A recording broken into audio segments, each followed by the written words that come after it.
Artificial intelligence, the stuff of many science fiction dystopias. But it is already here as science fact. The question is, who will be the master, us or AI? Will it be the saviour or the enslaver of us? Or indeed a bit of both? So do join me, Jan Darasz, for How We Got Here. We are all well past August 29th, 1997, when Skynet was supposed to become self-aware, trigger a nuclear world war, and wipe out close to every human from the face of the Earth. Instead, we've gotten this. Hey there, do you like kittens? A virtual assistant able to provide an answer to virtually any question and solve nerve-wracking conundrums. It's not going to take our lives, but some fret that it may take our jobs. Where we used to pay a concept artist, give him food, give him a job, now we're going to pay ChatGPT to make us a randomly generated image. So it's a question of ethics, and paying ChatGPT is cheaper than paying a concept artist. Personally, I'm not too scared of AI, in the sense that I see it as a tool. AI should not be seen as a deity that emerges from the machine and does everything for humans. It's just a super powerful tool that is revolutionizing all creative systems. So, in video games, we need to know how to work with these generative AIs. Otherwise, we're missing out on one of the most effective means of production and, ultimately, the greatest creative medium of our time. Some CEOs argue that the advent of AI will lead to the creation of new jobs, while more repetitive and commoditized tasks will eventually be taken over by AI.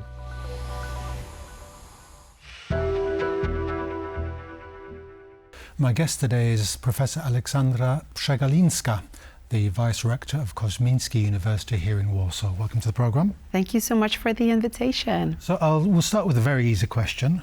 Have we, with AI, invented God? Oh, sure. It's a very easy question to answer, obviously, especially in a short span of time. But I would say that my very intuitive and at first answer to this question is a no. We have invented, indeed, a cognitive technology, so the type of technology that can, let's say, reason to some extent and mimics our ways of reasoning, but it's based on a specific architecture, on statistical modeling. These are algorithms. We know how they work, and they are by no means a god or anything that would somehow, present a form of intelligence that seems extremely uncanny to us or much superior to our intelligence. That's not the case. So how do we define intelligence? I mean, the human beings are, some are intelligent, some are stupid. We all possess an array of qualities. So, what's intelligent about artificial intelligence? How do we define that? Okay, that's another topic for a very lengthy lecture, I'm afraid. Generally, when we talk about intelligence, we quite often refer to adaptability. So we say that intelligent creatures in the world are capable of managing change and adapting to the changing environment. So if something is capable of adaptation, then that means that there's some level of intelligence, in that form of life. And it can be varied, as you said. And quite often also, neuroscientists would tell you that intelligence per se is a spectrum or an array of different competences, because we have, say, social intelligence, emotional intelligence, computational intelligence, and they vary. Again, in individuals, some people can be extremely social and manage social interactions very well. Some others can be extremely good at programming, right? And I would say that artificial intelligence does have a bit of that computational intelligence that we share with it. And to some extent, it's even better at that form of intelligence than we are. But in other types of intelligence that we have been developing through the process of evolution for ages now, it's certainly not excelling, right? So it does have computational intelligence. It can infer something or make inferences. It can see patterns in data, which is also, I would say, a form of intelligence, but it's still very, very narrow. It can be very helpful in various processes, but we have this whole array that allows us to adapt, and artificial intelligence has just this small, tiny part of that. And is it learning how to adapt, or is it still dependent on the human being, the programmer, putting in whatever they put in and processing that? So that's actually very mixed again, because to some extent you can see how the algorithm, when it gets more data about the world, it can understand something about that data slightly better, right? So if you give it more data, say images of cats, it's going to recognize a cat on a new image, even if the cat is very blurry. So you could say that our data set has indeed made the system better, and the system is adapting to some extent, right? So it's handling problems better over time. But ultimately, the programmer makes the decision about how to build that algorithm, how much data to give to it, and there are many things happening throughout this process of learning, when AI is learning, that are really based on human decisions and human interventions. So we are the supervisors of yes, those I mean, systems. you've described a human, a child growing up, and how they process the information in the world around them. Why are we afraid of that then?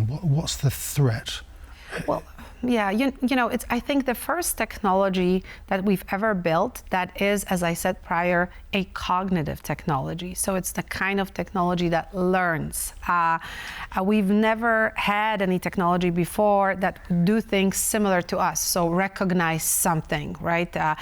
Possess vision, possess some perceptive qualities, hear us, because AI can synthesize what we say, can respond to us using natural voice. So all of that makes this technology quite human-like, even though very different from us. So the foundations are different, but the output is somewhat similar, because you can talk to me and AI can talk to me as well. I can hear you and I can hear an AI model and can respond to me in a conversation. I can tell you to, describe something that you see, and I can also give that task to artificial intelligence and it would probably perform quite well.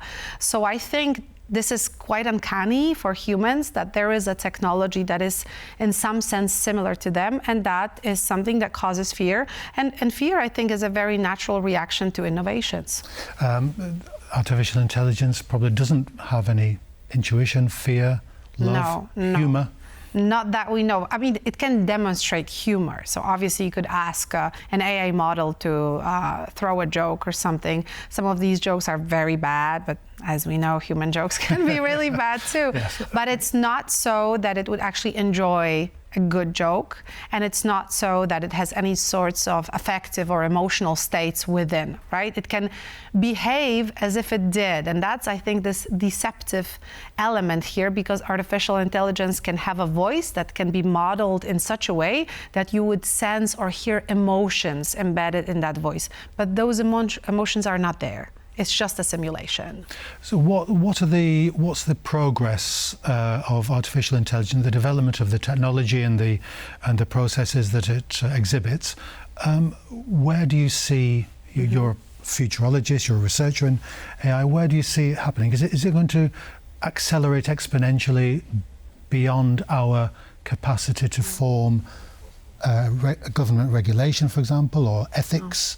To control it? Well, these are very good questions, because actually regulations are already behind. So what we have seen for the past 2 years was already quite unprecedented, in the sense that there have been various efforts for the past 10 years to build fairly good AI that would tackle many different tasks from different domains and disciplines, and that actually has succeeded. And for 2 years now, we've been living in this generative AI area, or era, I would even say, where many people can experience artificial intelligence that can, really have a conversation with them almost on a human level and perform tasks with them or for them.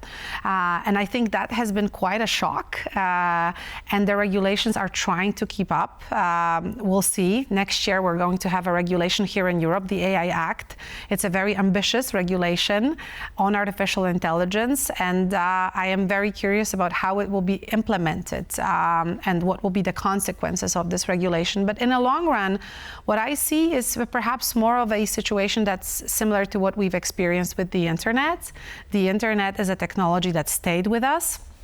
We don't talk about it all that much. Yes. It's just, considered something obvious, something that is a part of our reality. And I think to a large extent, AI can be similar. Now, you've described a very human process in this development of AI. I've watched all the science fiction films in the 1970s where computers take over. Yeah. Is that something that is structurally not possible given how we build them, how we serve them, we make sure that they're fed with electricity. We go around and they tell us what to do.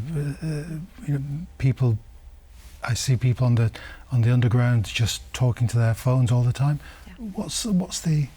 That's I think a very good question, because obviously nobody could exclude a very dystopian scenario. So it is always possible that something will go wrong, or that there is something that we still do not see, but it's on the horizon and it's going to really challenge the paradigm of AI building that we have today. Within this paradigm, where we are building statistical models, I think this sort of exponential change where you in fact have an aware machine that thinks and has all those affective states, as I said, is probably not possible. But who knows what the future brings? Maybe people will start mixing synthetic biology with AI, and a form of life that is artificial could perhaps, somehow come out of it. It's possible. It cannot be excluded.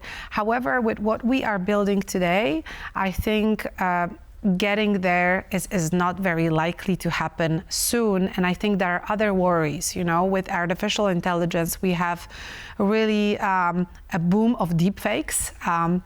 Plenty of them in the public space, really distorting our public discourse. AI, even in today's form, can be a tool that can harm someone effectively. And I think this is something that the regulations should tackle. This is something we should be worried about and, raise awareness of, because, that is a futuristic story. It's very interesting and very compelling, but our today's challenges with AI are very profound. A final question to you, Professor. Is it something that is leading us to lose trust in our politicians, in our institutions? Who do we trust? Well, that's a very interesting question, especially that I remember that a couple of days ago, Taylor Swift endorsed Kamala Harris, and she raised, the question of, or she was trying to answer why she endorsed her, by referring to the fact that there were deepfakes of her endorsing Donald Trump, the other candidate. So she said, I want to speak my truth because I'm already deepfaked into saying something completely different than I would have said myself. And I think that speaks to your question very much. I think we will have an increasing problem in delineating what is true and what is not. We certainly need regulations, we need frameworks to make it happen, and we need tools that can be easy to use, where somebody can actually click on a video that they see and check whether it's likely deepfaked or likely a real video that somebody recorded. And we need these things rapidly. Yes, it's a question of education, I suppose. It is, to a large extent. It's been a fascinating discussion. Professor Przegalińska, thank you very, very much for coming on to our programme. Thank you for having me. So that's all we have time for today. Join me next time for How We Got Here. Real person.